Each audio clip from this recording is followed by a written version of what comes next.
This short's on an old Kamp King camping knife that unfortunately only 2 of the 4 blades are still surviving. That's number 2 blade there. The big blade here is snapped off real close to the end. That's the one that'll have the maker's marks on it. And the bolsters and frame are decent, and 2 blades are gone.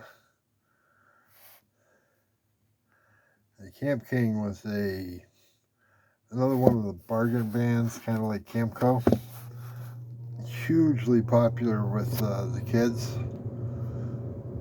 And see, back in the day, kids, we all carried knives. And the teacher needed something cut. They asked, one of the guys, "Hey, you got your knife?" We get it out. Because we didn't stab each other. That wasn't what they were for.